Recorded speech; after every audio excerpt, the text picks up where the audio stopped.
Usually some of the best tanks are premiums, but not today, as these three tanks that we're about to showcase are some of the best tier 9s you can get, and they're available right now in the battle pass, and what's even better is you don't necessarily have to spend money to get them. So the first tank of the day is, of course, the Char Futur 4, the tier 9 French medium tank that is certainly a force to be reckoned with within the game, and it's actually my personal favourite out of all of the ones that we've got in today. But what makes the Char Futur 4 so good? Well, it's because this tank has a 4-shot autoloader capable of doing 390 damage per shell, enabling you to do just shy of 1600 damage, which means that this thing can rack up a ton of damage if you can manage to pen all of your shells. And given the fact that the standard penetration, which is APCR, because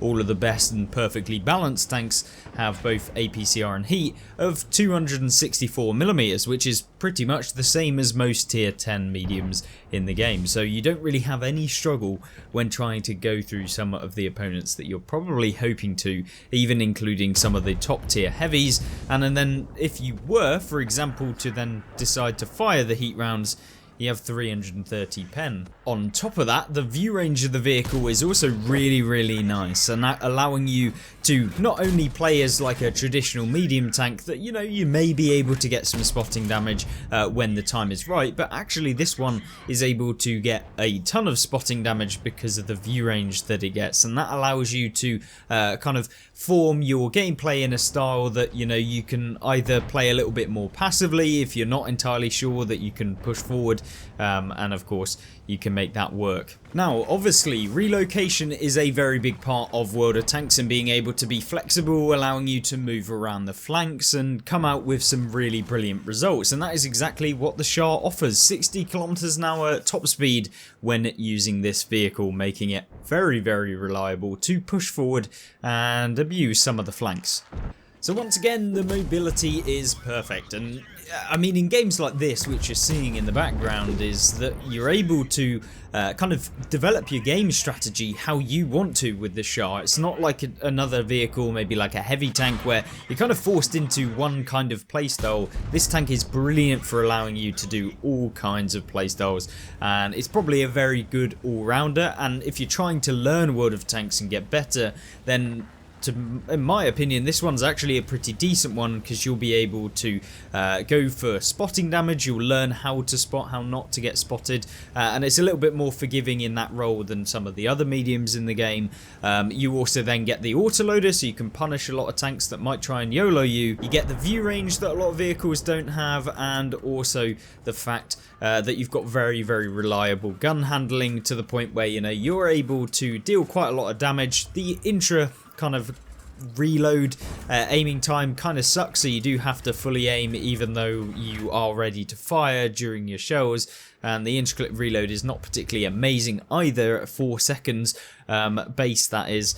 So yeah, I mean, either way, it's still a very powerful tank, and of course we can see some gameplay in the background here. So positioning is super important in the Char, and it's players that will be very good at being able to do this that will pull off this tank and make it work really well. Now unfortunately he doesn't manage to go for the tracking shot on the Tortoise. Maybe he should have gone for the front track, but he manages to come up from behind, and luckily takes a hit, but either way, a really nice surprise attack, and that's what you want to do with this tank. Now because of the alpha of the tank, you can often find yourself picking up multiple tanks within one singular clip. I mean, for example, here you're seeing him plow into the back of the ST1 or ST2, and then of course finish off the object to a 3 there, which is a lovely pickup, and then revert back to the ST2 to be able to finish him off.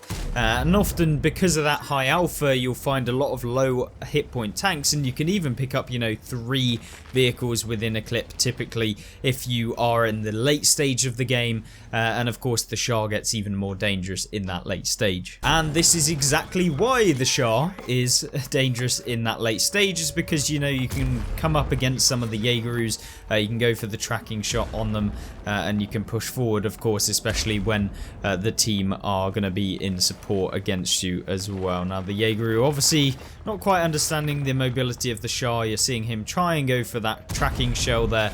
He does manage to do it, and then it's a easy victory against the Jaeger right there. Lovely work. Now, because of the speed of the Char and because of the alpha damage that you can get at the start of the game, you're able to actually be quite an aggressive force, and you can push into positions like you're seeing here on Mannerheim line, and you're able to do some really great work to come away with victories that maybe you wouldn't see with some of the other vehicles in the game. And somehow he managed to ammo-rack the Leopard PTA. Now, taking an aggressive position like this is of course risky, because remember, the Char doesn't particularly have the best armor in the game. I'm sure you guys know exactly what I'm on about. You find this thing getting spammed by HE, and you can often pen this thing unless you're at the end of the game and you're trying to carry against it. Of course, then it bounces. But the key thing is that the armor really does kind of suck. I mean, anyone with any level of penetration, I mean, tier 6s could probably pen this thing reliably, but it is kind of a bit of a pain in the backside. And of course, if you come up against players that know about the weak points of the Char, I mean pretty much the entirety of it, they will be able to pen you with HE very reliably, and yeah, you can end up taking a lot of damage, which is why you have to utilize that high alpha clip potential that you do have. Now, the Char is a bit of a pain if you're having to finish off vehicles for low health, as I'm sure you know, if you fire 2 shells like there and you've still got 2 in the clip, you've essentially reloaded for 30 seconds to do 2 shells of damage, where then you have the kind of problem where, do you reload the full clip and then maybe you get surprised by something, or do you sit there with 2 shells in the magazine? And that's really where mastering this tank comes into play, and how you will master autoloaders, and why this tank is a very good way of kind of learning the vehicle, since you do have a decent chunk of alpha even if you still have 2 in the clip. Now, I'm not going to try and say that the Char is a brawler, because this tank is not a brawler. It has no armor. It has a very long reload if they do decide to push you. So as soon as people realise you're out of your clip, then they're going to come YOLOing towards you, which is obviously not fun. And of course, when you are duking it out with heavy tanks that have 750 alpha, and maybe you're not able to pen every single time, then yeah, you're going to end up in some pretty awful situations that you may not have wanted to get into. But remember, you can always leave the flank and you can flank around and get into a position that best suits your tank, which is lovely work to see from the Char here, deciding, it's no point in actually sitting there and trying to get pumped out by a lot of these vehicles. It's actually best to relocate, and then maybe they'll think that you're still in the same position, and you can find side shots and easily rinse away their hit points. Now, the reason I love the Char so much is because of the fact that, no matter what happens in the game, you feel like you can impact it. No matter whether someone YOLOs you, you feel like you can derp them out, or not even derp them out, but you can just send them back to the garage really quickly with the high alpha that the clip has.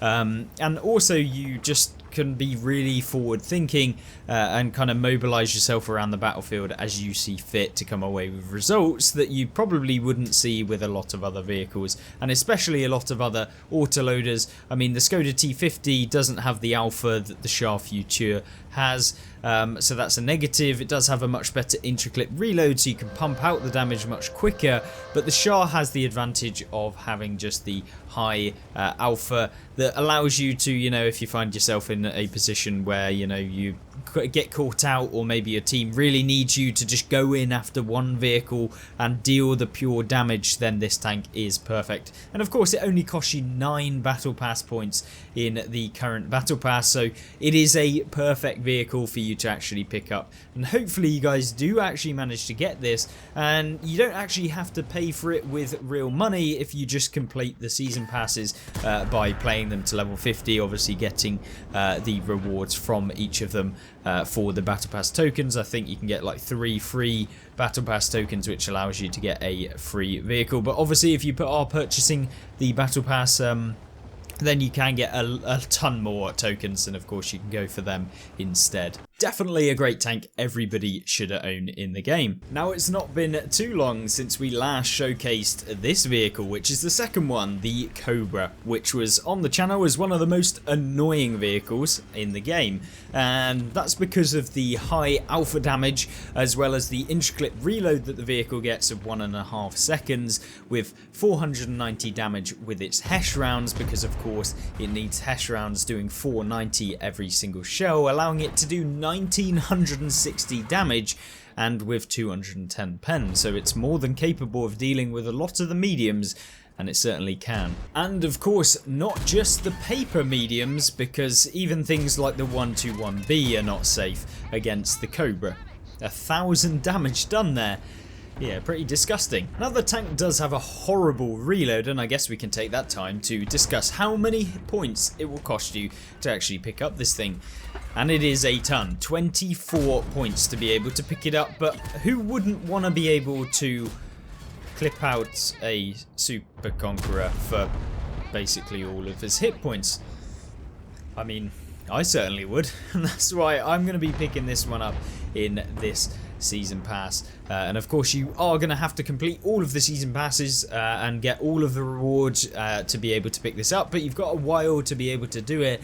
And of course, you will then have to continue throughout the year to pick up some more points. But yeah, really good solid vehicle. But let's see how this thing can be played, because obviously if you want to pick it up, you want to know all about it, and hopefully we're going to be able to showcase that in 2 of these replays. Now, this is where the Cobra can be kind of a little bit annoying, is when you find yourself up against some of the heavily armoured vehicles like the IS-7, because obviously you're not going to be able to fire your Hesh rounds at the IS-7. 210 pen just is simply not enough unless you were to find the back of him, which is always quite nice as well. And that means that in some situations the Cobra can be a little bit horrible to play, but in situations like this where you find a Leopard 1 out in the open, it could be very good. And I mean, in this game already he's picked up 5,900 damage, and he's working towards the 3rd mark within this replay, and maybe or maybe not he'll be able to pick it up after this result. Now, you've been seeing the Cobra also trundling around the battlefield, able to relocate really nicely, and of course that's because it has 40 kilometers an hour top speed. Maybe you'd want to buff it with some of the boosts like the turbo to get that even faster, enable yourself to relocate even better, but I mean 40 kilometers an hour isn't the worst in the game, and certainly allows you to kind of push forward and do some extra things that you might not see with some of the other mediums at tier 9. Now, once again, much like the Char Futur, this tank does not have any armor, so you cannot reliably be able to bounce shells. It is essentially, for all intents and purposes, almost like an STRV kind of hull that gets penned by basically everything. So think of this almost like a tier 10 version of the STRV M4257 or the tier 6 Swedish. I mean, it looks somewhat similar, and it, in terms of armor, it pretty much has the same, but it is of course 3 tiers higher, and you're gonna end up getting pumped very easily in this thing. So you're not really gonna bounce a whole lot. I mean, the turret is slightly bouncy, but it's not gonna reliably be able to do much for you. Of course, the real test is to see whether or not it can pump out the Char Futur, and apparently it can. So I guess that this is the better of the 2. Not necessarily, but it's always nice to see. And of course manages to somehow high roll for 611 on the Foch 155 from the behind, so it's really nice to see, and picking up 9,400 damage in the Cobra is just disgusting in and of itself. So obviously manages to catch the Foch 155 out in the middle of the open, picking up just under 9,500 damage, and with 500 assistance, well 450 assistance, meaning that he's almost at the 10k combined mark in the Cobra, and of course now pushing towards the artillery. Will he be able to find him to get the extra bit of damage, or potentially the assistance damage to pull him over the mark, and to therefore get him into the next level of the game? Now managing to find the FE3805, he doesn't quite manage to get a single shell, and that's because the accuracy of this tank is not particularly insane, but it's not the worst at 0.36 dispersion, and especially for a kind of derp autoloader, yeah, much better than something like the Caliban for sure. So of course the Cobra is a fantastic vehicle to watch from play, but the problem is that the games don't always look like what you're seeing here, and it does make it a little bit annoying or infuriating when you do not manage to pen all of your shells, or if you manage to miss, or whatever the case may be. You can end up just feeling like you just kind of suck, because this tank has that long reload whereby if you're not able to make an impact with the shells that you have in critical moments in the game, then it can be very difficult to carry during that period of time when you are not reloading, because you don't really have the spotting or view range to be able to really help your team in that way. And so the only other way is to take shells, which is not particularly the nicest for you as a player, so not ideal. And of course yeah, you've got to be very careful with how you're using those shells, shooting them willy-nilly, trying to get random shells on vehicles, more so than the Char Futur like we talked about, where you know you can end up with one shell in the magazine and you're just kind of carrying it round, or maybe you fire a shell and then you're not finding multiple shells like you can with autoloaders. Then this one is definitely horrible. But of course there are these games where you can find opponents and when you can pen all of your shells, and that's what we live for on World of Tanks. It's those 1 in a million games that seem to happen less than 1 in a million times when you have a good player in here. And yeah, really nice to see. Of course the push with the Cobra, managing, he's already got 3 marks on this thing, which is kind of low-key disgusting as well. But yeah, really nice to see, and it's always a brilliant watch seeing the Cobra, and that's why you should probably go out of your way to try and get those points and pick this tank up, so that you can also manage to deal with the damage that this tank can dish out. And I mean, things like the Jaegeru have no patch on you when you consider how much damage this can deal in one singular clip. Now you're seeing here the Jaegeru's side is of course not quite easy pen, and yeah, you can end up not managing to pen quite easily with this thing, but you do have to actually hit the armor weak points sometimes with this thing, so I guess it's not quite the level of some of the YOLO wagon TDs that you might see in the game. But yeah, really nice to see, and of course you guys can make your own mind up on the Cobra. Let me know in the comments down below what you think of this tank as well. Now if you are enjoying the video, please do like the video, and of course subscribe if you're not already, before we move into the third vehicle. The next vehicle then is of course the AE Phase 1, the Tier 9 American heavy vehicle that is not so heavy. It's kind of like a medium heavy.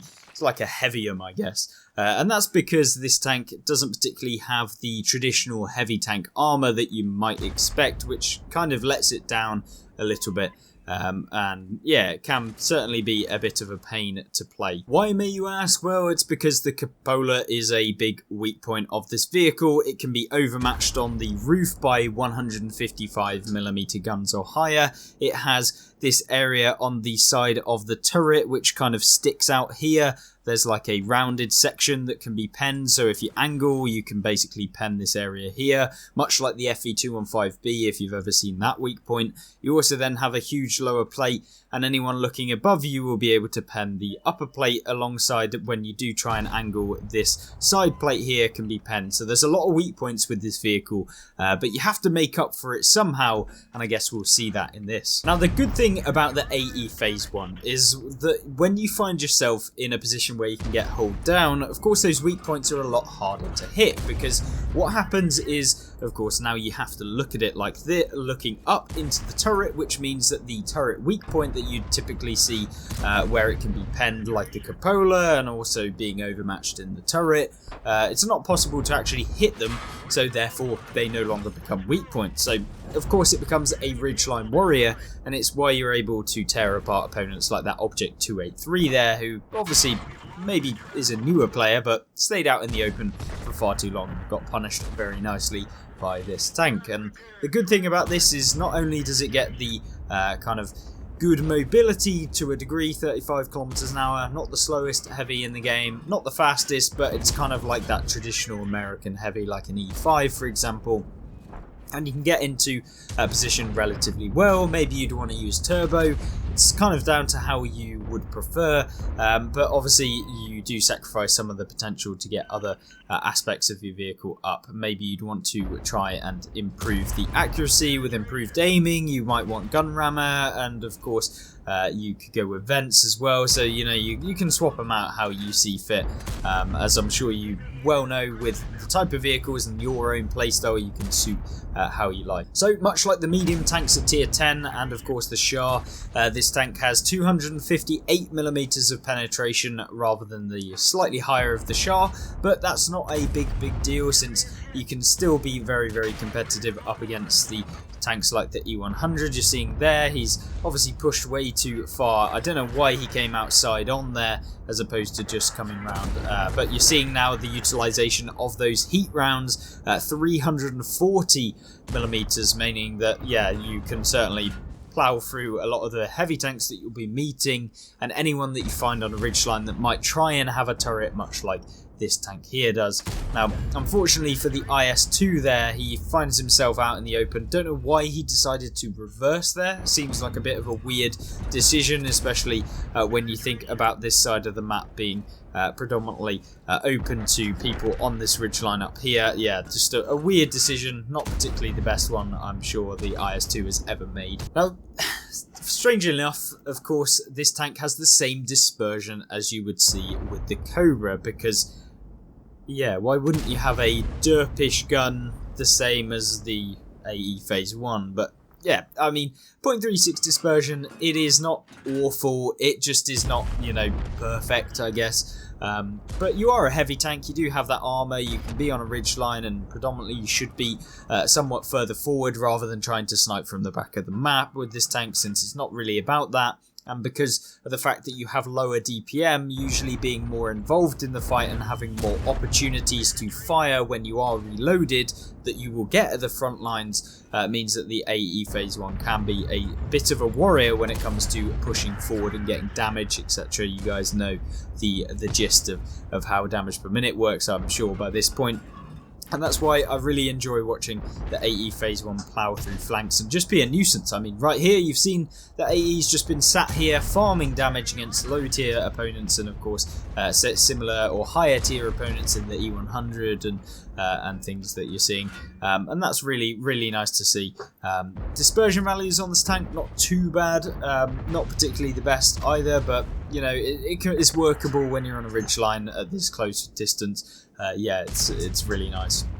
Now, your main aim is to find opponents like things like the TNH there that are just making small mistakes, and you can capitalise on it with this 400 alpha and the nice reload that you do have. I mean, you only have to wait approximately like 10 seconds. Of course, this can come down with when you adding in gun rammer, which I'd highly recommend just to boost up that damage per minute a little bit more. You're sitting at 2,275 base, which means it's not the best in the world, but it's no bad feat, I guess. And you can see here the unfortunately the AMBT being the probably one of the newer players in the game deciding to come outside on. Not particularly the best idea when you're coming up against something like this, but either way, continues the rout of the enemy teams. I mean, they're pretty much at this point just failing their way, and of course the IS-3 doesn't really have a chance when it comes to the AE Phase 1, and he's just ripping them apart, to be honest with you. And yeah, you can see just constant damage output from the tank means that it is definitely one of those, like we say, that requires you to be further forward than you'd expect from some of the other mediums and the tank destroyers in the game. Now, the game ended with a really nice result, pretty much ending up with 8,700 damage done, 3,200 block damage as well. Obviously not managing to pick up any assistance since the view range of the tank is not exceptional. I mean, it's 390, which allows you to maybe spot some people, but you're not really going to boost that up anymore. So yeah, still a perfect round from the AE Phase 1. Now, hopefully that gave you a good understanding of all of the three tanks that I prefer from the Battle Pass, and of course you could potentially say that these are the best Battle Pass tanks out of the lot of them, in my opinion. Obviously, you guys may have a slightly different opinion, and I'd be really interested to see what you think. But in terms of the order in which I would get the tanks, in my opinion, I would go with the Char Futur as the first one. It's super good. I love the tank. It's super easy to get as well, with only 9 points required, I believe, to be able to get it. Meaning that it's just simple to pick up. And also the fact that then I would go for the Cobra, since it's the funner, more interesting tank. And then the AE phase 1 is a solid tier 9 heavy. Now, if you have made it to this point in the video, and of course you've enjoyed it, then please feel free to think about subscribing. And if you do subscribe, I can guarantee you that in the next 2 games you'll get one-shot ammo racks every single game.